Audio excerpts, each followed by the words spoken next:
Hi പ്രിയമുള്ള സുഹൃത്തുക്കളെ, നിർബന്ധിതമായ മതപരിവർത്തനങ്ങൾക്ക് വിധേയരായിട്ടുള്ള ഒരുപാട് സംഭവങ്ങളും വ്യക്തികളും ആരോപണങ്ങളും സാക്ഷ്യങ്ങളും ഒക്കെ കേട്ടിട്ടുണ്ട് നമ്മൾ. ചിലര് പിന്നീട് വന്ന് അത് മാറ്റി പറയും. ഇന്ന കാരണങ്ങളാൽ ഇന്ന വ്യക്തികളാണ് എന്നെ മതം മാറ്റിയത്. ഒരവസരം കിട്ടിയപ്പോൾ ഞാൻ എൻ്റെ മതത്തെക്കുറിച്ച് പഠിക്കാൻ ശ്രമിച്ചു, മനസ്സിലാക്കാൻ ശ്രമിച്ചു. അപ്പോൾ എൻ്റെ മതത്തിലില്ലാത്ത സ്ത്രീ സ്വാതന്ത്ര്യത്തെക്കുറിച്ച്, എൻ്റെ മതത്തിലില്ലാത്ത മാനവികതയെ സംബന്ധിച്ച് ഒന്നും ഇസ്ലാമിലേക്ക് എനിക്ക് കാണാൻ കഴിഞ്ഞില്ല.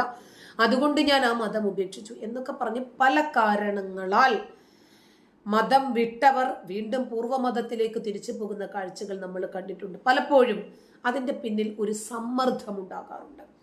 പല കാരണങ്ങളാലും അതിനകത്ത് 90% ഉള്ളത് വിവാഹമാണ്.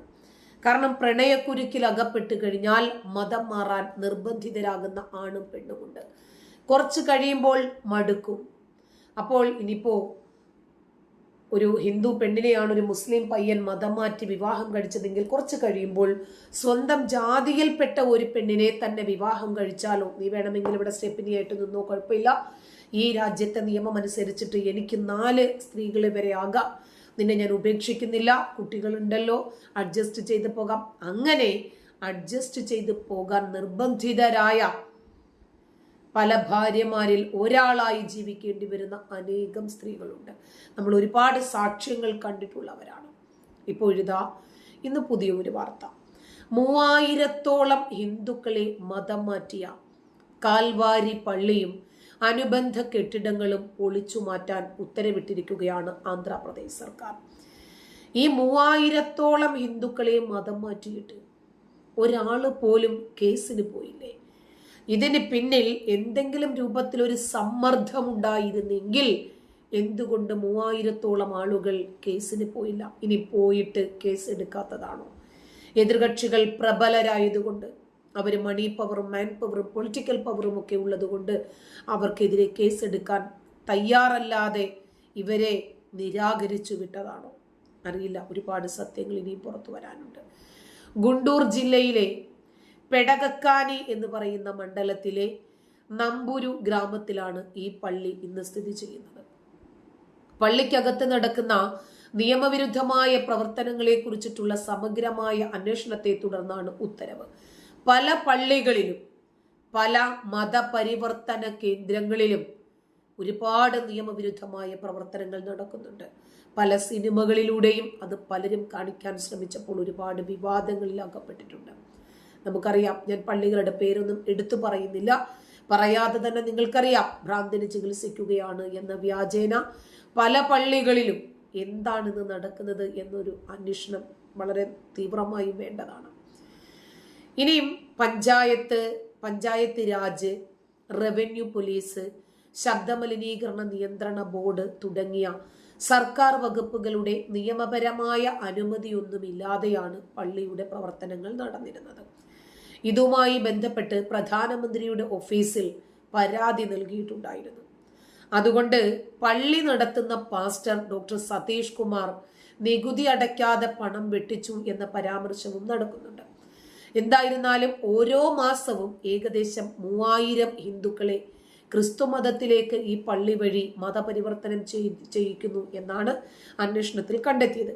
ഇപ്പൊ മസ്ജിദുകളാണെങ്കിലും മദ്രസകളാണെങ്കിലും ക്ഷേത്രങ്ങളാണെങ്കിലും മതപരിവർത്തനത്തിനു വേണ്ടി വിധേയരാക്കുന്ന ഏത് ആരാധനാലയങ്ങൾ ഉണ്ടെങ്കിലും ഏത് മുസ്ലിം പൗരോഹിത്യം ഉണ്ടെങ്കിലും അതിനെയൊക്കെ എതിർക്കേണ്ടത് അനിവാര്യമാണ്. ഈ ഹിന്ദുക്കൾ സ്വയം മതം മാറ്റത്തിന് തയ്യാറായതാണോ, അതോ ക്രിസ്ത്യാനികൾ ഏതെങ്കിലും കാരണങ്ങളാൽ ഇവരെ പ്രലോഭിപ്പിച്ചു മതം മാറ്റിയതാണോ? അതിലെവിടെയെങ്കിലും എന്തെങ്കിലും രൂപത്തിൽ പരാതികൾ ലഭിച്ചിട്ടുണ്ടോ? അതാ ഞാൻ പറഞ്ഞത്, ഇതൊക്കെ അന്വേഷണത്തിൽ തെളിയേണ്ടുന്ന വസ്തുതയാണ്. അടുത്ത 10 വർഷത്തിനുള്ളിൽ ഇന്ത്യയിൽ ഉടനീളം കാൽവരി പോലെയുള്ള 40 പള്ളികൾ സ്ഥാപിക്കാൻ പദ്ധതിയിട്ടിട്ടുണ്ട് എന്നും അന്വേഷണത്തിൽ കണ്ടെത്തിയിരുന്നു. ഇപ്പോ ഒരു മാസം 3000 ഹിന്ദുക്കൾ എന്ന് പറയുമ്പോൾ ആ നാട്ടിൽ എത്ര ഹിന്ദുക്കൾ ഉണ്ടാകണം? ഇതൊക്കെ ശരിയാണോ എന്നത് ഇനിയും കണ്ടറിയണം. അപ്പോൾ ഇത് ചെറിയ ഒരു രീതിയല്ല. ഒരു ദിവസം 100 പേരെങ്കിലും വേണ്ടേ? എന്നാലല്ലേ ഒരു മാസം 3000 മതപരിവർത്തനത്തിന് ആളുകളെ സംഘടിപ്പിക്കാൻ പറ്റും? ഇതൊക്കെ സാധ്യമായ വസ്തുതകളാണ്. ഇനി പ്രലോഭനങ്ങളാകട്ടെ, ഭീഷണിയാകട്ടെ, ലവ് ജിഹാദാകട്ടെ, ഏത് രൂപത്തിൽ ഉൾപ്പെടുത്തിയാലും ശരി, പ്രണയക്കിണിയിൽ അകപ്പെടുത്തിയാലും ഇത് സാധ്യമാണോ?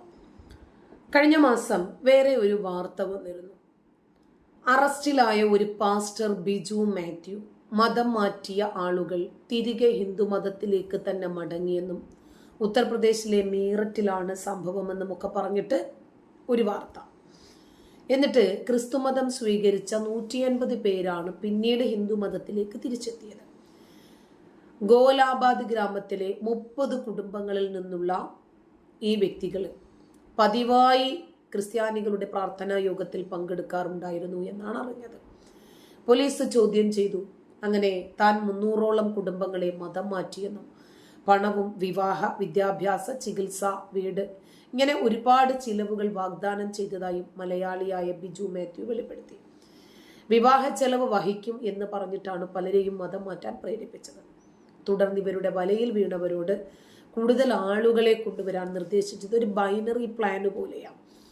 ഒരാൾ ഇതിലേക്ക് വന്നു കഴിഞ്ഞാൽ പിന്നീട് ഇടതും വലതും 2 പേരെ കൊണ്ടുവരണം. ഒക്ടോബർ 20-ാം തീയതിയായിരുന്നു 2024 ബിജു മാത്യുവിനെ UP പോലീസ് കസ്റ്റഡിയിൽ എടുക്കുന്നത്. കഴിഞ്ഞ 2.5 മാസമായി മാത്യു കുടുംബസമേതം മീററ്റിലെ കങ്കർഖേഡ റോഹ്ത റോഡിലെ വികാസ് എൻക്ലേവ് കോളനിയിലായിരുന്നു താമസം. എല്ലാ ഞായറാഴ്ചകളിലും തൻ്റെ വീട്ടിൽ പ്രാർത്ഥനാ യോഗങ്ങൾ സംഘടിപ്പിക്കാറുണ്ടായിരുന്നെന്നും ഇതിൽ സംശയം തോന്നിയ നാട്ടുകാരാണ് വിവരം പോലീസിൽ അറിയിച്ചതിനെ തുടർന്നൊരു അന്വേഷണം ഉണ്ടായതെന്നും ബിജു തന്റെ മാധ്യമങ്ങളോട് പറഞ്ഞു. അല്ല, ഓരോ വ്യക്തികൾക്കും അവനവൻ്റെതായിട്ടുള്ള ബുദ്ധി വികാസവും യുക്തിചിന്തയും ഒക്കെ ഇല്ലേ? പിന്നീട് എന്തിനാണ് ഒരു മതത്തിലേക്ക് മറ്റൊരാൾ പറഞ്ഞാൽ ഉടനെ തന്നെ അങ്ങ് മാറാൻ നിൽക്കുന്നത്? ആശയങ്ങളും നിലപാടുകളും മാറ്റാൻ നിൽക്കുന്നത്? ഏത് സാഹചര്യത്തിലായിരുന്നാലും ശരി, നമ്മൾ 10, 30, 35 വർഷം ശീലിച്ചു പാലിച്ച് വിശ്വസിച്ച് പോകുന്ന ഒരു മതം ഒരാൾ പെട്ടെന്ന് വന്ന് എന്തെങ്കിലും ഒരു 5, 10, 15, 1 മണിക്കൂർ, മിനിറ്റോ സംസാരിച്ച് കഴിയുമ്പോൾ ഉടനെ തന്നെ നമുക്കതെല്ലാം തെറ്റാണ്, ഇദ്ദേഹം പറഞ്ഞതാണ് ശരി എന്ന് പെട്ടെന്ന് എങ്ങനെയാണ് തോന്നുക? നമ്മൾ നമ്മുടെ ജീവിതത്തിൽ എന്ത് കാര്യം, നിസ്സാരമായ കാര്യങ്ങൾ തിരഞ്ഞെടുക്കുമ്പോൾ പോലും വാലിഡിറ്റി നോക്കാറുണ്ട്. ഒരു ഫോൺ റീചാർജ് ചെയ്യുന്ന 199 രൂപ, അപ്പോഴും എത്ര നാൾ കിട്ടും എന്ന് നമ്മൾ വാലിഡിറ്റി നോക്കാറുണ്ട്. എന്ത് വാങ്ങുമ്പോഴും അതെ, ഒരു കവർ ചപ്പാത്തി വാങ്ങിയാൽ പോലും അതിൻ്റെ എക്സ്പയറി ഡേറ്റ് എന്നാണ് എന്ന് നമ്മൾ നോക്കാറുണ്ട്. അപ്പം ജീവിതത്തിൽ മതത്തിന് ഇമ്പോർട്ടൻസ് നൽകുന്ന ഒരു മതവിഭാഗം, ഒരു ജനവിഭാഗം ജീവിതത്തിലേക്ക് വേണ്ടി ഒരു മതത്തെ, അതോ മരണാനന്തരവും വേണം എന്ന രൂപത്തിലാണ് ഇവർ മതം തിരഞ്ഞെടുക്കുക. അങ്ങനെ വരുമ്പോൾ ആ മതം തിരഞ്ഞെടുക്കുമ്പോൾ അതിനെക്കുറിച്ച് മാക്സിമം വേണ്ട, മിനിമം ഒരു നോളജെങ്കിലും നേടിയിട്ട് വേണ്ടേ ആ മതത്തിലേക്ക് പോകാൻ. ഒന്ന്. രണ്ടാമത്തെ കാര്യം, താൻ ഇപ്പോൾ ശീലിച്ചു പാലിച്ചു പോകുന്ന മതത്തിന് എന്താണ് കുഴപ്പം? അതും ഇതും തമ്മിൽ കമ്പയർ ചെയ്യുമ്പോൾ ഇതിലേതാണ് മെച്ചം? എന്തുകൊണ്ടാണ് ഞാനത് സ്വീകരിക്കുന്നത്, എന്തുകൊണ്ടാണ് ഇത് ഉപേക്ഷിക്കുന്നത് എന്നെങ്കിലും ഒന്ന് അറിഞ്ഞിരിക്കണ്ടേ? നന്ദി.